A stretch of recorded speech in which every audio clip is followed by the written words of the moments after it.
Bendiciones a todos, un gusto saludarles. Estamos en un tiempo donde podemos aprender de la palabra de Dios.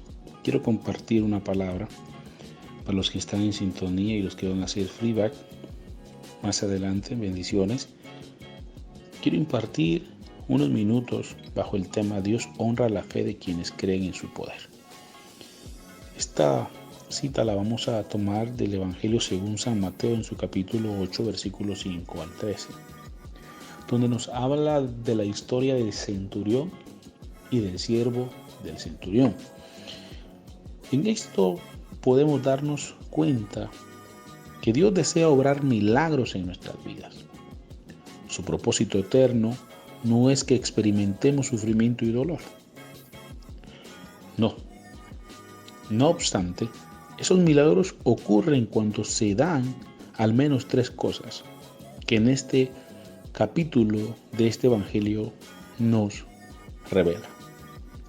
Cuando reconocemos que Dios es nuestra única salida, es a Él y a nadie más que debemos buscar. Y número 3, tiene poder ilimitado y autoridad para orar. Se necesita por lo menos de estos tres para que sucedan milagros. El centurión romano tenía poder. Era un militar de alto rango que, pese a ello, fue sensible al dolor de su siervo e intercedió ante el Señor Jesús. Vea que el centurión no fue a pedir un milagro para él, sino fue a pedir un milagro para su siervo, para alguien más, alguien que lo necesitaba. Muy interesante. No solamente vio por él, sino vio en este caso, en esta ocasión, por su siervo. Esta actitud nos anima a orar y a interceder por otras personas. Quiero preguntarte, ¿por quién estás intercediendo aparte de ti, de tu cónyuge, de tus hijos, de un familiar, aparte de tu círculo íntimo, de tu círculo familiar? ¿Por quién más estás intercediendo? Porque aquí vemos que es importante interceder y orar por los demás. Y que reconozcamos que la única manera es que encontraremos respuesta, definitivamente es en Dios. La oración que tengamos hacia Dios traerá respuesta en nuestra vida. Ahora, Dios honra nuestra fe, pero ¿honrará la fe de quiénes? Como punto número 1, Dios honra la fe de quienes le reconocen como su única salida. La mayoría de nosotros muchas veces buscamos otros medios fuera de Dios para solucionar las circunstancias, para solucionar lo que estamos viviendo. ¿Qué te digo? Tenemos un problema económico y rápido vamos y prestamos. Ese es un ejemplo, no estoy diciendo que tú lo estés haciendo, es un ejemplo. De verdad, nadie se lo vaya a tomar como personal. Estoy hablando de un ejemplo.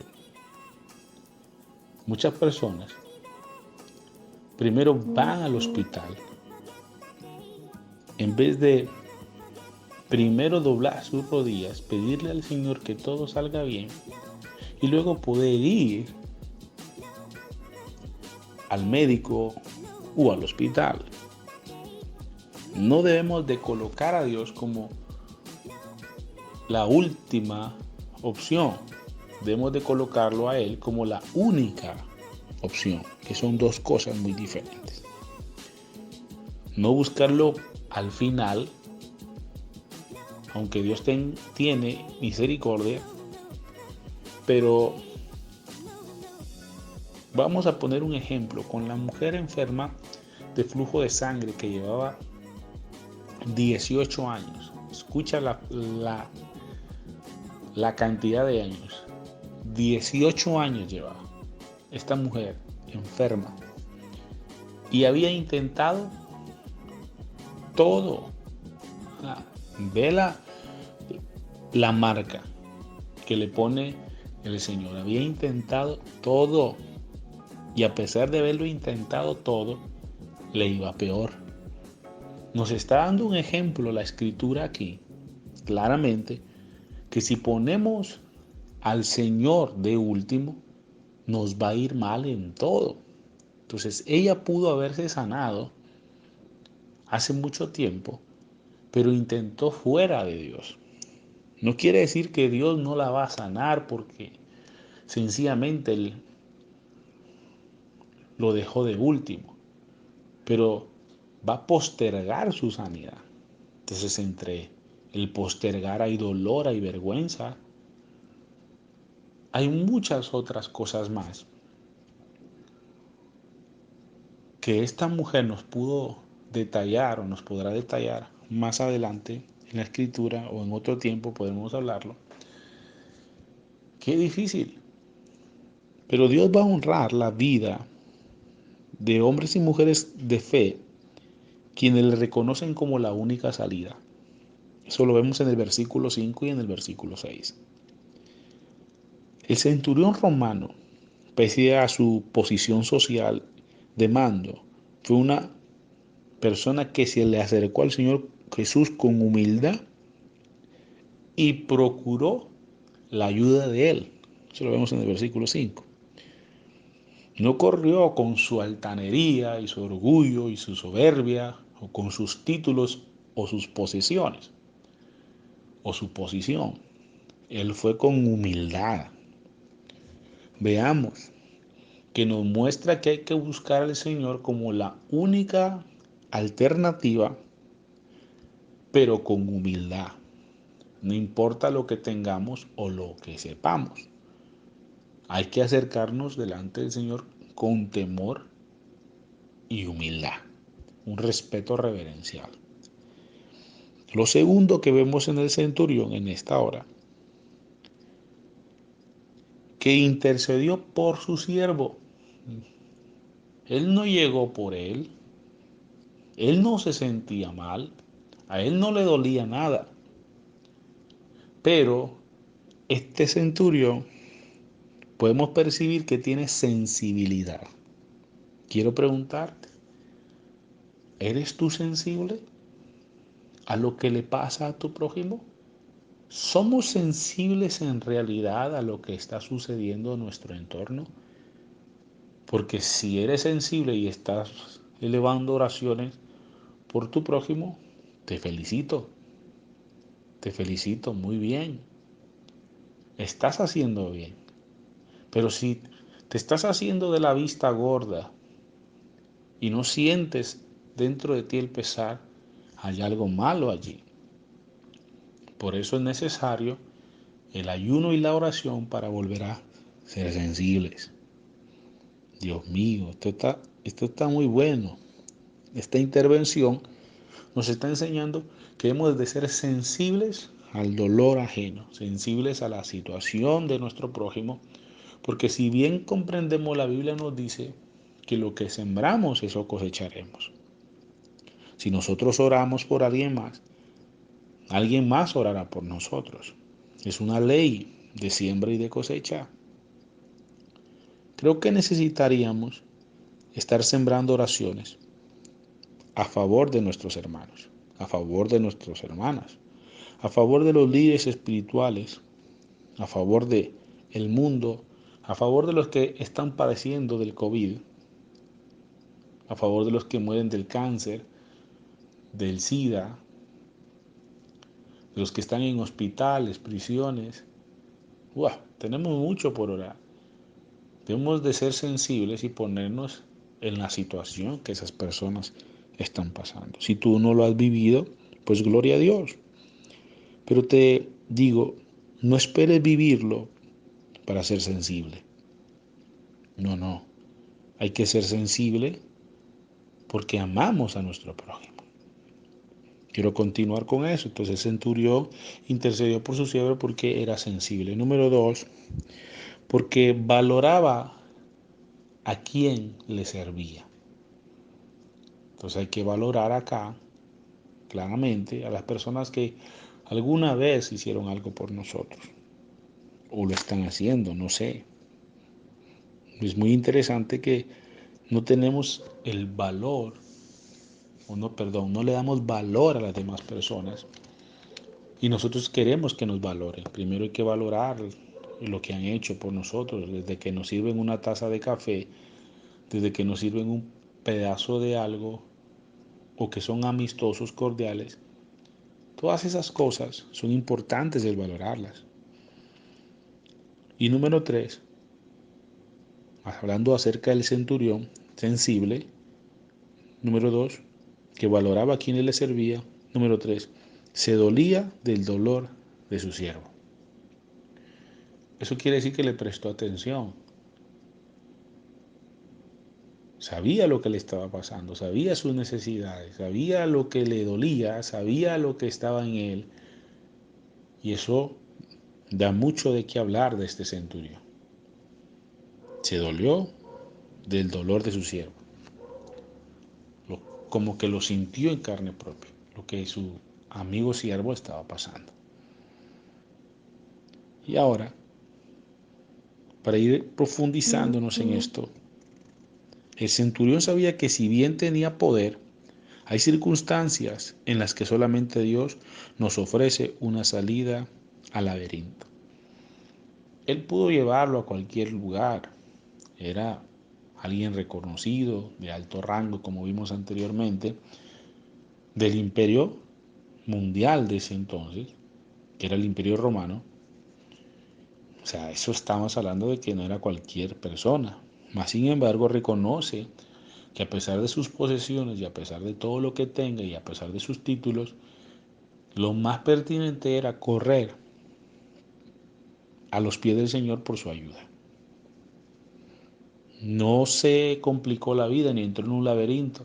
¿Qué hago? ¿Qué hago? Auxilio. No. Él sabía de alguna manera, no sé cuándo oyó de Jesús, no sé cuándo o quién le contó de Jesús, pero él activó su fe y fue.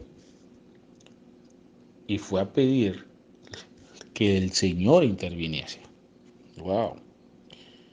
No lo dejó de último. Ay, voy a ver qué no corrió.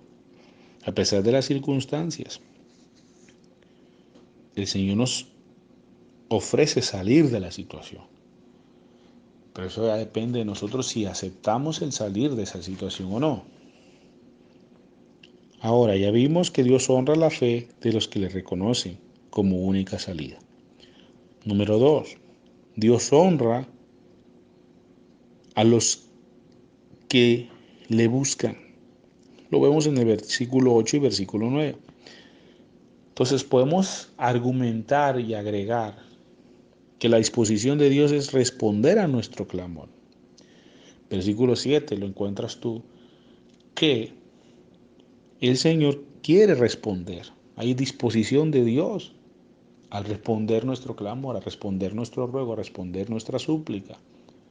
No es que se está haciendo, como decimos nosotros, el loco o se está o se olvidó. No, no, no. Él está allí. Él no es como nosotros, que nos olvidamos rápido. No, el Señor está allí, está interesado en obrar en nuestras vidas, obrar en nuestros familiares, obrar en nuestros vecinos, obrar en al que se lo pidamos, porque si lo pedimos, el Señor lo va a obrar. O sea, hay que comprender la revelación de que el Señor tiene disponibilidad. Ahora,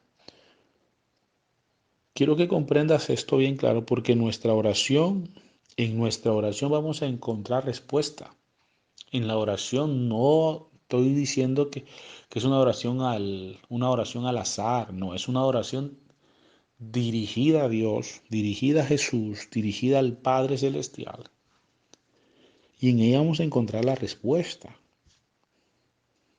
Vemos otra cosa acá, que Dios atiende nuestras necesidades, pero también las de otras personas cuando intercedemos. Entonces, Dios me escucha a mí para que yo reciba, pero también me escucha a mí para que otro reciba. Es una bendición. Lo segundo que vemos cuando Dios honra la fe de los que lo buscan es que el centurión romano reconoció sus fallas. Versículo 8. La humildad, vuelvo a repetírtelo, la disposición de autoexaminarse de manera permanente. Lo ves en el versículo 8. Él se está autoexaminando, él se acerca delante del Señor, no está diciendo que es esto, que es aquello, no que es aquí, que es allá. Ahí él está humillándose. Hay humildad en él.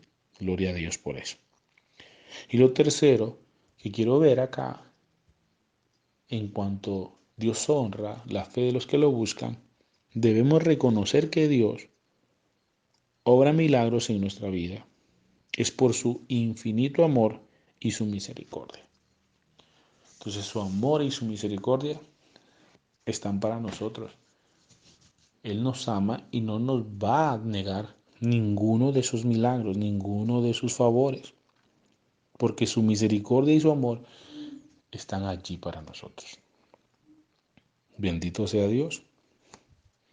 Y como tercer punto, Dios honra la fe de quienes reconocen su autoridad. Vamos a recapitular. Dios honra la fe de quienes le reconocen como su única salida. Dios honra la fe de quienes le buscan. Y número 3, Dios honra la fe de quienes reconocen su autoridad. Versículo 9 al 13. El centurión en el versículo 9 reconoce la autoridad del Señor Jesús, la cual está por encima de él. Él reconoce que la autoridad de Cristo nadie está por encima. Ni aunque él estuviese gobernando bajo su poder 100 soldados, el Señor Jesús estaba por encima de él y por encima de cualquier gobernador. Está reconociendo, o sea que él se está haciendo menor, está reconociendo que en Cristo hay una autoridad suprema, divina, que solo él tiene. ¿No te parece que nosotros muchas veces creemos que estamos por encima también? ¿No te ha pasado también ese sentimiento de que nos hace falta un poquito más de humillación, un poquito de bajarle más las 2 rayitas a nuestro mal carácter, a esa altivez que nos agarra a veces? ¿No te parece? ¿No te parece que es tiempo de reconocer que el Señor es el único Señor? Por eso se llama Rey de Reyes. Su título es ese, Rey de Reyes y Señor de señores. Está por encima de todo, aunque nosotros tengamos y seamos padres de familia, también nos equivocamos, mis amados. Dios mío, espero que usted esté recibiendo en esta hora. Yo sé que es tardecito, pero queríamos compartir un poquito esta palabra. Bendito sea el Señor. El centurión sabía que las palabras tienen poder, porque él está sujeto a autoridades humanas y mucha gente está sujeta a autoridades en él. Hay personas que se sujetan al centurión. Por eso él dice, yo digo ve y él va. Yo digo ven y él viene. Él sabe que hay una autoridad y que la autoridad no se le cuestiona, a una autoridad se le obedece. Y que muchas veces nosotros ahí está el problema. Queremos que otros reconozcan nuestra autoridad, pero nosotros no reconocemos autoridades. Y ahí es donde está el problema. Todo en la tierra tiene autoridades. Vas a un banco y hoy te piden que utilices mascarilla, te piden que utilices gel, te miden la temperatura con el termómetro digital. Y si tú no cumples con ninguno de estos, no te dejan entrar. O sea, hay autoridades ahí. Ve, te presta otro. Tienes que hacer cola, tienes que hacer una fila allí. Y si tú no respetas la fila, no te van a dejar entrar, porque no estás reconociendo autoridad. Eso mismo pasa en el reino espiritual, porque todo lo que vemos fue creado de lo que no se ve. Así como irrespetamos las leyes aquí, puede hacer que estemos irrespetando las leyes de Dios y ya tengamos un problema. Oh Dios, alábale, alábale. ¿Está usted respetando, amado hermano, la autoridad? Porque si usted está respetando la autoridad, lo felicito. Lo felicito. Bendigo su vida y bendigo todo lo que usted es, porque usted va a ser respetado como una autoridad. Pero si usted como padre no respeta, perdón, si usted como hijo no respeta a sus padres, sus propios hijos no lo van a respetar. Si usted como padre habla mal de sus padres, perdón, si usted como hijo habla mal de sus padres, sus propios hijos van a hablar mal de usted. Ahí está la causa y el efecto. Bendito sea el Señor. Espero que esté recibiendo. Interesante, en el versículo 8 vemos esto, pero tan solo da la orden y mi siervo quedará sano, porque reconoce la autoridad. En el versículo 2 y versículo 10 y versículo 12 nos dice que el centurión evidenció una fe o manifestó una fe que tocó el corazón del Señor Jesús. No fue cualquier fe, fue una fe manifiesta, no una fe que no se ve, sino una fe que se pudo percibir en el ambiente. Solo di la palabra y mi siervo sanará. Pues yo también soy hoy un hombre sujeto a autoridades. No te digo, si tú reconoces autoridades, Dios te reconocerá como una autoridad, pero también te favorecerá con esos milagros. Bendito sea el nombre del Señor. Espero que estés compartiendo esto y que puedas pues comentar y qué te está pareciendo la enseñanza, porque es importante que tú recibas esta impartición. Estamos próximos ya a unas horas de empezar nuestro ayuno y espero que estés obediente. Yo sé que habrá tentaciones, pero tienes que ser fuerte porque tu fe tiene que estar fortalecida. Mi fe tiene que estar fortalecida. Y para continuar, el Señor Jesús honró la fe del centurión. ¿Ves? Dios honra la fe de los que reconocen que Jesús tiene la única autoridad, tiene el poder. Para concluir, nuestra vida puede ser una vida que se mueve en las dimensiones de los milagros. Puede. ¿Tú quieres que tu vida se mueva en las dimensiones de los milagros? Ahí tienes 3 características. Te las vuelvo a marcar. Número 1, Dios honra la fe de quienes le reconocen como la única salida. 2, Dios honra a quienes le buscan. Y número 3, Dios honra la fe de quienes reconocen su autoridad. Ahí es la forma que nosotros podemos caminar en la dimensión o movernos en la dimensión de los milagros. Hasta que creamos que Dios necesita esto de mí. Si no creemos, entonces no va a suceder nada. Basta que creamos en Dios y se active esa fe sobrenatural. Es esencial que desechemos toda sombra de duda y nos movamos en dirección hacia los milagros que necesitamos en nuestra vida y también en la vida de los demás. La historia del centurión y de su siervo nos muestra una ruta sencilla, pero bien señalizada para que ocurran los milagros en nuestra vida y en la de las otras personas. Él quiere nuestra sanidad y bienestar en todas las áreas. Basta que tengamos fe y que esa fe gire en torno a su